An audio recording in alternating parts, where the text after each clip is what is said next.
প্রিয় শিক্ষার্থীবৃন্দ, আমি শেখ মদুল হোসেন, সহকারী অধ্যাপক, DRM United ideal college, Kaliganj, Satkhira. Online ক্লাসে তোমাদের স্বাগত। প্রিয় শিক্ষার্থীবৃন্দ, আজ আমি তোমাদেরকে উচ্চ মাধ্যমিক হিসাব বিজ্ঞান থেকে যে বিষয়টি আজকে পাঠ্যসূচি হিসাবে অংশ নিয়েছি সেটি হলো তোমাদের উচ্চ মাধ্যমিক হিসাব বিজ্ঞান থেকে একাদশ শ্রেণী, আজকে পাঠ্যক্রম একাদশ শ্রেণীর জন্য প্রথম অধ্যায়ের তৃতীয় ভাগ হিসাব বা অ্যাকাউন্ট। প্রিয় শিক্ষার্থীরা, আমরা ইতিমধ্যে হিসাব বিজ্ঞানের প্রাথমিক যে ধারণাগুলো সেটা আমরা প্রথম অধ্যায়ে আরও অনেকগুলো বিষয় শিখে থেকে জানতে পেরেছি বা শিখেছি। আজকে আমরা হিসাব বিজ্ঞানের একটি গুরুত্বপূর্ণ জিনিস, যেটাকে হিসাব বিজ্ঞানের একেবারে প্রাণ বলা হয়, সেই জিনিসটি আজকে আমরা শিখব।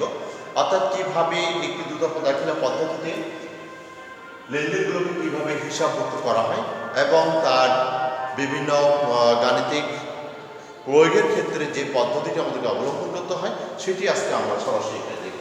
প্রিয় শিক্ষার্থীরা, তাহলে আমরা আসি অ্যাকাউন্ট বা হিসাব। হিসাব বলতে কি, গণনা করতে শেখা।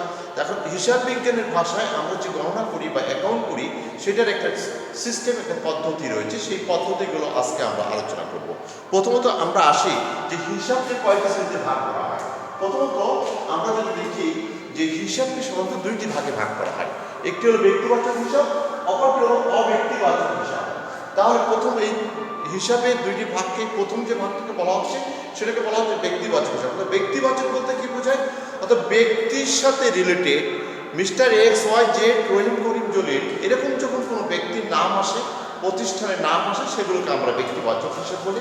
এবং ব্যক্তির সাথে রিলেটেড, এবং ব্যক্তি যখন কোনো কিছু গ্রহণ করে, ব্যক্তি যখন কোনো কিছু প্রদান করে, ব্যক্তি যখন ক্রয় করে, ব্যক্তি যখন বিক্রয় করে, অর্থাৎ ব্যক্তির সাথে রিলেটেড সকল প্রকার লেনদেনগুলোকে আমরা যে বৈধ হিসাবভুক্ত করে থাকি সেই জাতীয় লেনদেনগুলোকে আমরা বলি ব্যক্তিবাচক হিসাব।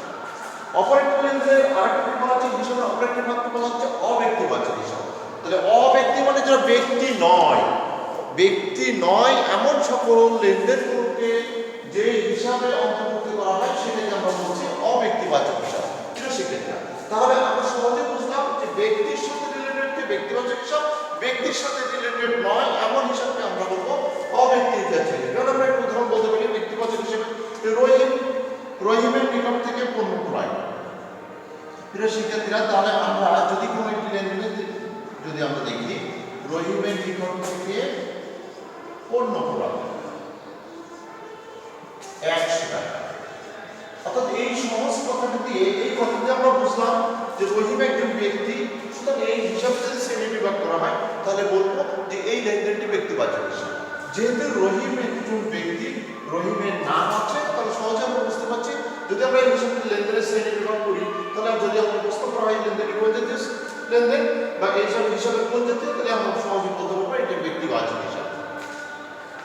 প্রিয় শিক্ষার্থীরা, আমরা এরপরে যদি বলেছিলাম অব্যক্তিবাচক হিসাব, অর্থাৎ ব্যক্তি নয়, ব্যক্তির কোনো নাম নয় কিন্তু লেনদেন রয়েছে। যেমন আমরা যদি খেয়াল করি, আমরা যারা বিভিন্ন প্রতিষ্ঠানে চাকরি করে থাকি তাদের মাস গেলে শেষে একটি বেতন দেওয়া হয়, অথবা আমরা আমাদের কর্মচারীদেরকে বেতন দিয়ে থাকি। আমরা যে বাসস্থানে বসবাস করে থাকি তাদেরকে বাসস্থানে ভাড়া করে যারা বসবাস করি তাদেরকে ভাড়া দিয়ে থাকি। এই যে অনেক অসংখ্য লেনদেন রয়েছে, খরচ রয়েছে, যেগুলো আমরা প্রতিদিন সংগঠিত হয়ে থাকে এবং সেগুলোকে আমরা আমাদের হিসাবের ভাষায় হিসাবভুক্ত করে থাকি। যেমন অব্যক্তিবাচক হিসাব, বেতন প্রদান 500 টাকা। দেখো এখানে আমরা একটা জিনিস খেয়াল করবো যে দেখো এখানে কোনো ব্যক্তি বা প্রতিষ্ঠান বা কোনো কিছু নাম নেই, কিন্তু একটি খরচ যেমন বেতন প্রদান, তারপরে বুঝতেছি যে আমি কাউকে বেতন দিয়েছি এবং একটি টাকার পরিমাণ উল্লেখ রয়েছে।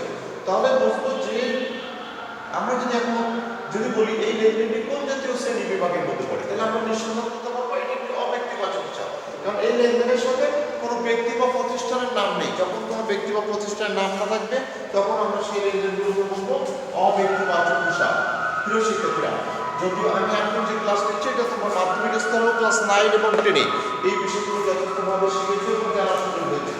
তাহলে আমরা ব্যক্তিবাচক হিসাব এবং অব্যক্তিবাচক হিসাব এই দুইটি জাতীয় হিসাবের স্বাভাবিক একটি ছোট্ট ধারণা আমরা পেয়েছি। এবার আমরা আসি এই ব্যক্তিবাচক হিসাবকে আবার দুটো ভাগে ভাগ করা হয়। একটা হলো দেনাদার বা প্রাপ্য হিসাব, আর একটা হলো পাওনাদার বা পদের হিসাব। তাহলে আমরা এবার আসি যে ব্যক্তিবাচক হিসাব হিসাবকে আমি দুটো ভাগে ভাগ করেছি। সহজে বলি একটা দেনাদার। দেনাদার শব্দটার সাথে আমরা কিন্তু সবাই পরিচিত, দেনাদার বা ডেটর। আর পাওনাদার বা ক্রেডিটর, এই দুটো শব্দ আমরা স্কুলে শিখে এসেছি, স্কুলে জেনে এসেছি এবং বলা হয় হিসাব বিজ্ঞানের গুরুত্বপূর্ণ দুটি শব্দ, দেনাদার এবং পাওনাদার, ডেটর বা ক্রেডিটর। এবং এই দুটো শব্দ থেকে হিসাব বিজ্ঞানকে অনেক কিছু ও অনেক জায়গাতে অনেকভাবে প্রয়োগ করা হয়, অনেকভাবে লেখা হয়। প্রিয় শিক্ষার্থীরা, আমরা আজকে সেই জিনিসগুলো ভালোভাবে খেয়াল করবো। তাহলে আমরা খেয়াল করবো দেনাদার, দেনাদারটা কি আর পাওনাদারটা কি। আমরা সমাজ শিক্ষার্থীরা এই ভুলটা করে থাকি। সেটা হলো কি যে প্রথম আসি আমরা দেনাদার। দেনাদার শব্দটা বলতে আমরা কি বুঝি? আমরা শিক্ষার্থীরা এটা সবসময় ভুল বুঝি, দেনাদার। তাহলে দেনাদার কখন সৃষ্টি হয় আগে আমরা সেই জিনিসটা তৈরি জেনে নিই। সাধারণত দেনাদার, এই দেনাদার শব্দ বলতে আমরা এটা বুঝি যে যখন কোনো ব্যক্তি বা প্রতিষ্ঠানের কাছে বাকিতে পণ্য বিক্রয় সংগঠিত হয়ে থাকে, যখন কোনো ব্যক্তি বা প্রতিষ্ঠানের নিকট কোনো পণ্য যখন বাকিতে সংগঠিত হয়ে থাকে তখন দেনাদারের উদ্ভব বা সৃষ্টি হয়ে থাকে। কিভাবে? মনে করি রহিম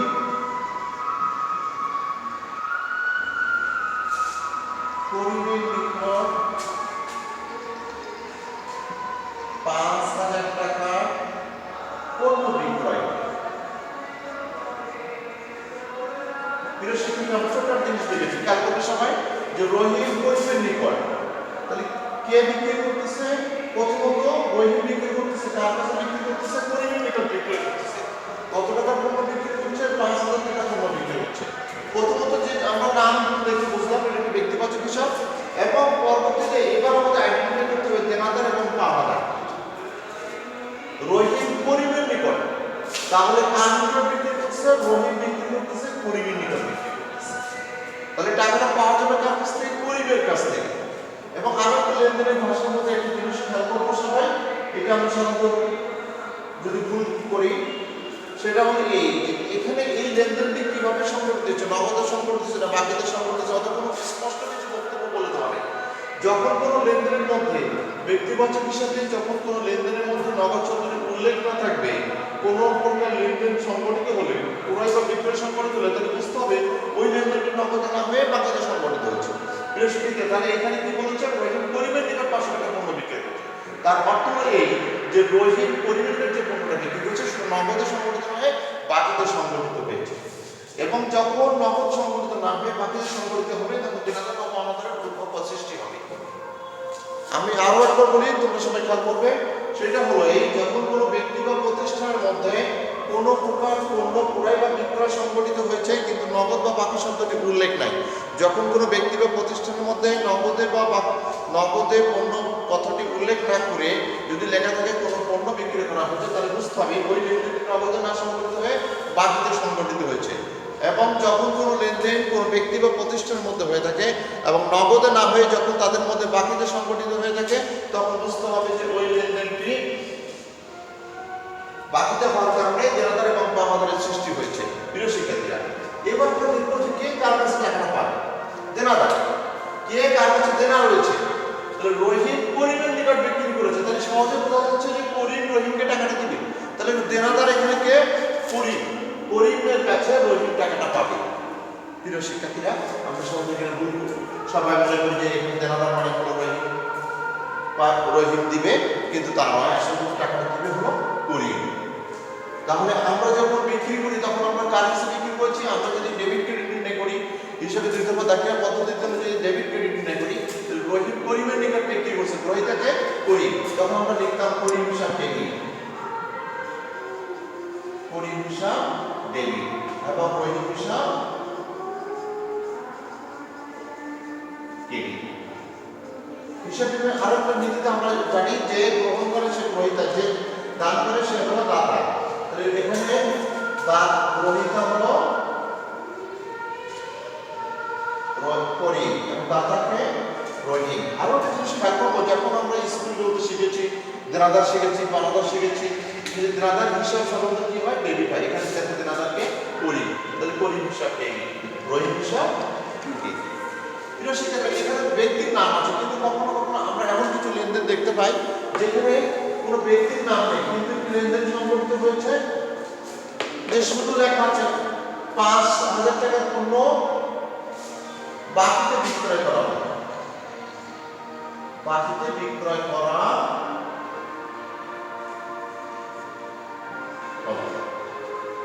প্রিয় শিক্ষার্থীরা, আমরা এটা খেয়াল করবো যে দেখো এখানে আমি একটা পণ্য বিক্রি করেছি, কিন্তু সরাসরি বলা হচ্ছে যে 5,000 টাকার পণ্য বাকিতে বিক্রি করা হবে। যদি কখনো কোনো ব্যক্তি বা প্রতিষ্ঠানের নাম উল্লেখ না থাকে, তাহলে আমরা সেটা বুঝি যে সেটা ব্যক্তিগত হিসাব নয়। কিন্তু এটা ঠিক যে একটি পণ্য বিক্রি করতে হলে নিঃসন্দেহে কোনো ব্যক্তি আছে বা প্রতিষ্ঠান আছে, কারণ ব্যক্তি বা প্রতিষ্ঠান ছাড়া লেনদেন যেটি হয়েছে সেটা নিঃসন্দেহে আদালত যখন উদ্ভব হয়, নিঃসন্দেহে কোনো প্রত্যক্ষ বা পরোক্ষ ব্যক্তির মাধ্যমেই লেনদেনটি সংঘটিত হয়েছে। বাকিতে পণ্য বিক্রয়, তাহলে যখন বাকিতে পণ্য বিক্রি হবে তখন আমরা লেনদেনটি কিভাবে নির্ণয় করব? বাকিতে পণ্য বিক্রয় 5,000 টাকা। প্রিয় শিক্ষার্থীরা, আমরা খেয়াল করি, দেখো এখানে পণ্য বিক্রয় হয়েছে, কত টাকা পণ্য বিক্রি হয়েছে? 5,000 টাকা। নিঃসন্দেহে কোনো ব্যক্তি অথবা কোনো প্রতিষ্ঠানের কাছে বিক্রি হচ্ছে। যখন সরাসরি কোনো ব্যক্তি বা প্রতিষ্ঠানের নাম না থাকবে, তখন আমরা কিভাবে এই লেনদেনগুলো আমরা করে থাকি? এখানে পরোক্ষভাবে ব্যক্তি আছে, সেই ব্যক্তিকে আমরা কি করি? মনে রাখবো, যখন বাকিতে কোনো পণ্য বিক্রয় সংগঠিত হয়ে থাকে এবং নগদ ছবি যখন উল্লেখ না থাকে, তখন দেনাদার হিসাব দেয়নি।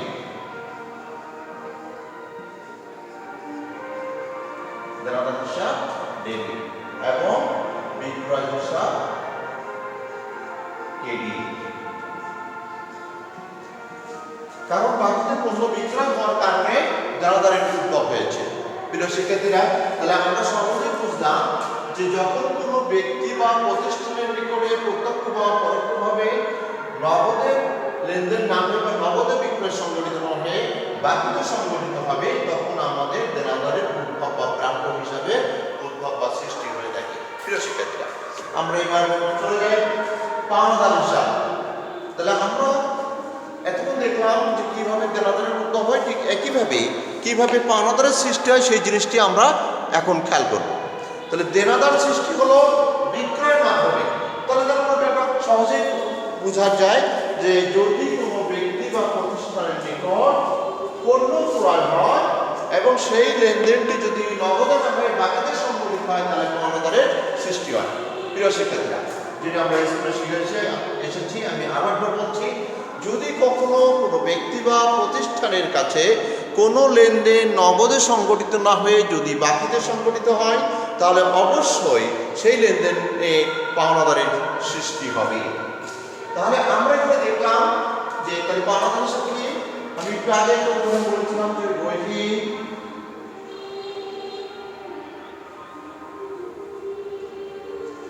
রহিম করিমের নিকট থেকে মাল ক্রয় করে 1,000 টাকা। প্রিয় শিক্ষার্থীরা, তাহলে কি লিখছি? রহিম করিমের নিকট থেকে মাল ক্রয় করে। দেখো আমি একটু আগে বলেছি যে যদি কখনো কোনো ব্যক্তি, রহিম একজন ব্যক্তি, করিম একজন ব্যক্তি, দুইজন ব্যক্তি, তাদের মধ্যে থেকে একটি লেনদেন সংগঠিত হয়েছে, সেটি কি তারা মাল ক্রয় করেছে, কিন্তু সেখানে স্পষ্ট করে কোনো কিছু বলে দেওয়া নেই যে পণ্যটি নগদে সংগঠিত হয়েছে না বাকিতে সংগঠিত হয়েছে।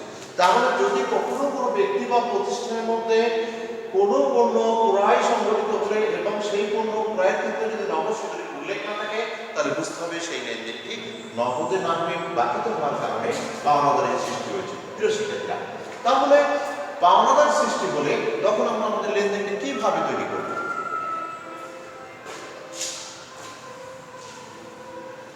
প্রথমত হচ্ছে যে আমাদের লেনদেনটা কি হবে। তাহলে রহিম করিমের নিকট থেকে, তাহলে লেনদেনটা ছিল কি রহিম করিমের নিকট থেকে ক্রয় করছে। তাহলে কে গ্রহণ করছে? সহজে আমরা প্রশ্ন করে যদি পাই, তাহলে রহিম হিসাব যে গ্রহণ করে তাকে আমরা বলি রহিম হিসাব দেখি, করিম হিসাব লিখি। তাহলে আমরা সহজে দেখলাম দাতা এবং বন্ধু নির্ণয় করলাম। তাহলে কে এখানে পাওনাদার? রহিম যেহেতু করিমের কাছ থেকে বাকিতে পণ্য ক্রয় করেছে, দাতা হলো এখানে করিম এবং পাওনাদার হলো করিম, যে কারণে আমরা করিম হিসাবকে ক্রেডিট করেছি, রহিম হিসাবকে ডেবিট করেছি। আবার যদি ঠিক আবার আমরা বিক্রয়গুলো যদি দেখি যে কোনো লেনদেনে ব্যক্তির নাম নাই কিন্তু পরোক্ষভাবে কোনো ব্যক্তি জড়িত থাকে, যেমন বাকিতে পণ্য ক্রয়, বাকিতে পণ্য ক্রয় পাঁচ। সবাই খেয়াল করবো, দেখো এখানে একটি লেনদেন সম্পর্কিত হয়েছে যেখানে বাকিতে পণ্য ক্রয় খুব সংক্ষেপে লেখা আছে যে বাকিতে পণ্য ক্রয় 500 টাকা। এখানে কোনো ব্যক্তির বা প্রতিষ্ঠানের নাম উল্লেখ করা হয়, কিন্তু এটা ঠিক যে পণ্যটা বিক্রি যখন করা হয়, পণ্যটা যখন ক্রয় করা হয়েছে নিঃসন্দেহে কারো কাছ থেকে ক্রয় করা হয়েছে, সেটা একটু উজ্জ্বল রয়েছে। যখন কোনো ব্যক্তির নাম সরাসরি না থাকবে বা কোনো প্রতিষ্ঠানের নাম না থাকবে, তখন আমরা কিভাবে এই লেনদেনগুলো তৈরি করব? এটা শিখেছি, আমরা জানি প্রথমেই শিখেছি যে কোনো লেনদেন যখন বাকিতে সংগঠিত হয় তখন পাওনা বা প্রদান হিসাবে উদ্ভব হয়ে থাকে। তাহলে যেহেতু পণ্যটা বাকিতে সংগঠিত হয়েছে, তাহলে এখানে পাওনাদার সৃষ্টি হয়েছে। তাহলে এবার আমরা জানি ক্রয় হিসাব ডেবিট, ক্রয় হিসাব ডেবিট, পাওনাদার হিসাব বা প্রদেয় হিসাব। প্রিয় শিক্ষার্থীরা, এর মধ্য দিয়ে আমরা ব্যক্তিবাচক হিসাবে, গ্রাহক হিসাবে এবং পাওনাদার হিসাবে বা প্রদেয় হিসাবে ডেবিট এবং ক্রেডিট নির্ণয় আমরা জানতে পেরেছি। প্রিয় শিক্ষার্থীরা, তাহলে আমরা যেটা স্কুলে শিখেছিলাম সেটা আজ কিন্তু আমরা সহজে জানতে পারি। প্রিয় শিক্ষার্থীরা, আমরা এবার দিয়েছিলাম অব্যক্তিবাচক হিসাবে। এই অব্যক্তিবাচক হিসাবকে দুটি ভাগে ভাগ করা হয়েছে, একটি হলো সম্পত্তিবাচক হিসাব আর একটি হলো নামিক হিসাব। তাহলে সম্পত্তি কি, এটা আমরা সবাই জানি। সম্পত্তি কি, যেগুলোর ব্যবহার বা উপযোগ, যেগুলো ব্যবহার করে বা যার উপযোগ আমরা দীর্ঘদিন ভোগ করি, সেগুলোকেই আমরা সাধারণত সম্পদ বলে থাকি। যেমন আমরা বলি ভূমি, দালান, আসবাবপত্র, এই যে অসংখ্য কিছু রয়েছে, কলকাবজা, যন্ত্রপাতি, হ্যাঁ, যেগুলো আমরা দীর্ঘদিনের উপযোগ ভোগ করে থাকি। প্রিয় শিক্ষার্থীরা, তাহলে এবার আমরা আসবো সম্পত্তিবাচক হিসাব। এটা আমাদের সামনে প্রতিদিন প্রতিনিয়ত অসংখ্য সম্পদ আমরা দেখতে পাই, যেমন আসবাবপত্র। আসবাবপত্র আমাদের বাড়িতে আমরা সবাই এই জিনিসটা খেয়াল করি, আসবাবপত্র, মেশিন, এগুলো আমাদের ব্যবহার ব্যক্তিগত জীবনে বিভিন্ন সময়, গাড়ি, মোটর গাড়ি, বিভিন্ন কিছু সম্পদ রয়েছে যেগুলো আমরা সবসময় ব্যবহার করি। তাহলে মনে রাখবো, যদি কখনো কোনো প্রতিষ্ঠানে সম্পদের আগমন ঘটে বা সম্পদ আসে বা সম্পদ বৃদ্ধি পায়, তাহলে সম্পদ হিসাবে। এবং যদি আমরা খেয়াল করবো যে সম্পদের আগমন এবং আগমনটা কিভাবে ঘটছে, নগদে ঘটছে না কিভাবে সৃষ্টি হচ্ছে, সেটিও আমরা খেয়াল করে নিতে চাইছি। তবে আমরা এখানে সম্পত্তি বাচক হিসাবে সহজভাবে মনে রাখবো, যদি সম্পদ ব্যবসা প্রতিষ্ঠানে আসে তাহলে সম্পদ হিসাব ডেবিট। যেমন আসবাবপত্র ক্রয়, আসবাবপত্র ক্রয় 5 টাকা। অর্থাৎ এটা দিয়ে আমরা বুঝতেছি যে আমি বাজার থেকে বা দোকান থেকে বা কোনো প্রতিষ্ঠান থেকে 5,000 টাকার আসবাবপত্র ক্রয় করে নিয়ে এসেছি। তার অর্থ হলো এই যে আমার একটি নির্দিষ্ট তারিখে, ধরে নিলাম এই লেনদেনটি 16 তারিখে হয়েছে, 16/12/2020। 2020 তারিখে যখন আমার এই লেনদেনটি সংঘটিত হয়েছে, তখন আমি কি ক্রয় করেছি? আমি একটা সম্পদ ক্রয় করেছি। তাহলে আমি বলেছি যে যদি ব্যবসা প্রতিষ্ঠানে কোনো সম্পদের আগমন ঘটে তাহলে সম্পদ হিসাবে, তাহলে এখানে সম্পদের নাম কি? আসবাবপত্র। তাহলে আমরা লিখবো আসবাবপত্র হিসাব,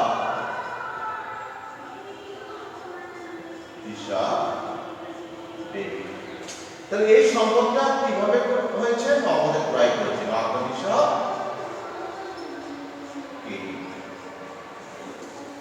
টাকা পরিমাণ কত সেটা লিখবো 5,000 টাকা। প্রিয় শিক্ষার্থীরা, তাহলে আমরা সম্পত্তিবাচক হিসাব কিভাবে নির্ণয় করবো? যদি ব্যবসা প্রতিষ্ঠানের সম্পদ আসে তাহলে সম্পদ হিসাব দিয়ে দিন। সহজ কথা মনে রাখবেন, নগদে কিনলে নগদ হিসাব কেটে।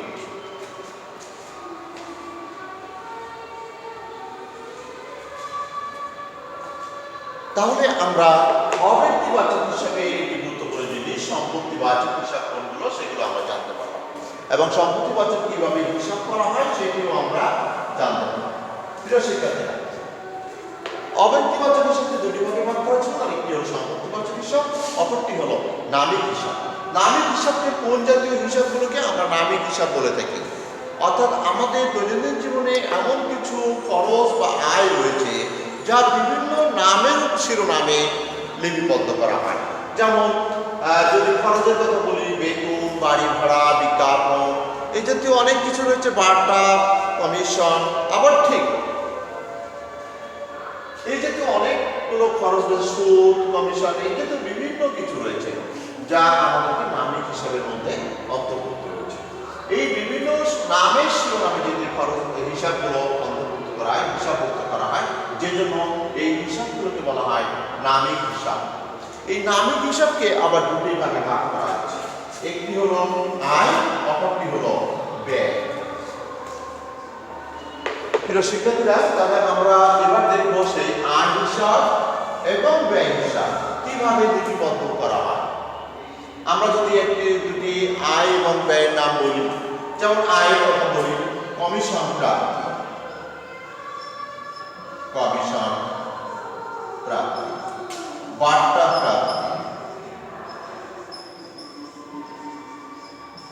সুদ প্রাপ্তি,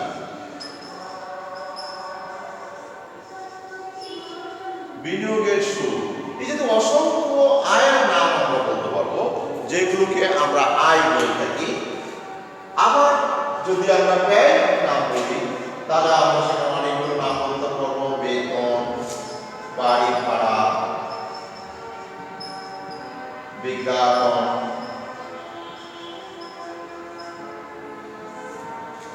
এই জাতীয় আমরা আরো অনেকগুলো খরচেরও নাম বলতে পারবো। প্রিয় শিক্ষার্থীরা, এবার আমরা দেখব যে সেই আয় এবং ব্যয়গুলোকে কিভাবে আমরা আমাদের হিসাবভুক্ত করব। প্রিয় শিক্ষার্থীরা, আমরা স্কুল পর্যায়েও এই আয় এবং ব্যয় সম্পর্কে আমরা অনেক ধারণা পেয়েছি এবং অনেকগুলো বিষয় আমরা ইতিমধ্যে শিখেছি। আজও আমরা সেই বিষয়ের আর ছোট্ট আমরা ধারণা নিয়ে যাব। প্রিয় শিক্ষার্থীরা, তাহলে এবার আমরা দেখি যে আয় যখন হবে কিভাবে আমরা আয়গুলোকে হিসাবভুক্ত করব। প্রিয় শিক্ষার্থীরা, আজ আমরা তাহলে খেয়াল করি, আমি এখানে কয়েকটি আয়ের নাম বলেছি। একটি হলো কমিশন প্রাপ্তি, বার্তা প্রাপ্তি, সুদ প্রাপ্তি। অর্থাৎ এই প্রাপ্তি শব্দগুলো দিয়ে বোঝানো হয় যে আমি কিছু পেয়েছি, আমি কিছু পেয়েছি। প্রাপ্তি শব্দের অর্থ হলো পাওয়া। তাহলে আমি যখন কোনো কিছু পাবো, পাওয়ার অর্থ হলো যে আমার আয় হয়েছে ব্যবসা প্রতিষ্ঠান।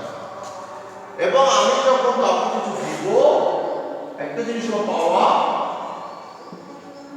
আর একটা হলো দেওয়া।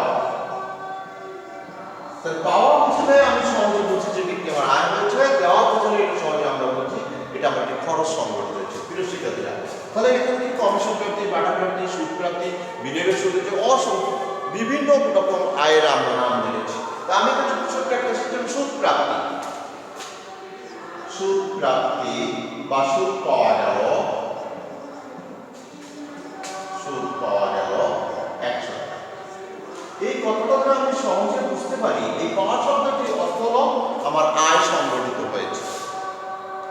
প্রিয় শিক্ষার্থীরা, আমরা মনে রাখবো, যদি কখনো আয় সংগঠিত হয়ে থাকে, আয় হলে সেই লেনদেনটি ক্রেডিট হয়ে থাকে। অর্থাৎ সেই যে হিসাবের নামে আয় হবে, এখানে আয় হচ্ছে সুদ। আর আমি নগদ টাকা পেয়েছি, নগদ হিসাব ডেবিট, নগদ হিসাব ডেবিট, সুদ হিসাব ক্রেডিট। তাহলে সেক্ষেত্রে আমরা মনে রাখবো যে যদি কখনো কোনো আয় সংগঠিত হয়ে থাকে এবং সেটা বোঝার সহজ কিছু পদ্ধতি বলেছি, যে তার শেষে প্রাপ্তি শব্দটি থাকতে পারে অথবা পাওয়া শব্দটি থাকতে পারে, তখন আমরা বুঝবো ওই জাতীয় হিসাবগুলোকে আমরা আয়বাচক হিসাব বলবো। এবং সেই আয়বাচকগুলো হিসাব করার সময় আমরা লিখবো প্রাপ্তি হিসাব ডেবিট, সুদ হিসাব ক্রেডিট। যদি ব্যাংকের সাথে হয় তাহলে হিসাবটা একটু অন্যরকম হবে, যে ব্যাংক মঞ্জুরিকৃত সুদ, ব্যাংক হিসাব ডেবিট, ব্যাংক সুদ হিসাব ক্রেডিট। আবার ঠিক ব্যয় বেলায় এবার আমরা খেয়াল করি যে আমরা যখন আয় দেখলাম, এবার আমরা ব্যয় দেখব। তাহলে আমরা যখন আয় করে থাকি এবং আমরা বিভিন্ন সময় ব্যয় করে থাকি, তাহলে আয়ের যেমন একটি সহজ পদ্ধতি আমরা দেখলাম কি যে আয় হলে তখন লেখা থাকবে পাওয়া, ব্যয় যখন থাকবে তখন বোঝাবে দেওয়া। যেমন বেতন দেওয়া হলো, বেতন দেওয়া হলো বা প্রদান করা হলো ৩,০০০ টাকা। প্রিয় শিক্ষার্থীরা, তাহলে আমরা সহজে এই ভাষাটা থেকে কি বুঝি? বেতন একটি শিরোনাম, নারী হিসাব, দেওয়া বা প্রদান করা, প্রদান মানে দেওয়া মানে খরচ করা হলো এবং টাকার পরিমাণ কত? ৩,০০০ টাকা। প্রিয় শিক্ষার্থীরা, যদি কোনো লেনদেন ব্যয় বোঝায়, ব্যয় হিসাব দেবে, এটা ব্যয় হিসাবের নাম কি? বেতন। তাহলে আমরা লেনদেনের ভাষা থেকে লেনদেনটা কিভাবে সংগঠিত হবে, কিভাবে আমরা হিসাব মুক্ত করবো? বেতন হিসাব, বেতন হিসাব দেবে, নগদে সংগঠিত হলে নগদান হিসাব কেটে, নগদান হিসাব কেটে। তাহলে যদি কখনো কোনো লেনদেনে ব্যয় বোঝায় এবং সেই ব্যয় বোঝানোর সহজ ভাবে আইডেন্টিফাই করার জন্য আমরা কি করব? তার ভাষা দেখে বুঝবো। দেওয়া বা প্রদান শব্দটি থাকলে তখন বুঝবো যে এটি ব্যয় সংগঠিত হয়েছে। নামী হিসাবের ক্ষেত্রে ব্যয় হলে ব্যয় হিসাব দেবে, নগদ হলে নগদ হিসাব কেটে। প্রিয় শিক্ষার্থীরা, এর মধ্যে দিয়ে আজকে আমরা একাদশ শ্রেণীর প্রথম অধ্যায় থেকে তৃতীয় ভাগে হিসাব বা অ্যাকাউন্টের প্রাথমিক যে ধারণাটি আমরা এখানে তোমাদেরকে উপস্থাপন করেছি। আমার মনে হয় তোমরা সহজে এটি বুঝতে পেরেছ। আমি আশা করব তোমরা বাসায় এটা অনুসরণ করলে তোমরা আরও সুন্দরভাবে জিনিসটা উদ্ভাবন করতে পারবে। প্রিয় শিক্ষার্থীরা, এর মধ্যে দিয়ে আজকে আমাদের তৃতীয় ভাগের একটি গুরুত্বপূর্ণ বিষয় হিসাব, তার প্রাথমিক ধারণা তোমাদেরকে দেওয়া হলো।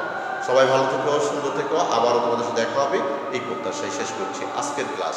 খোদা হাফেজ।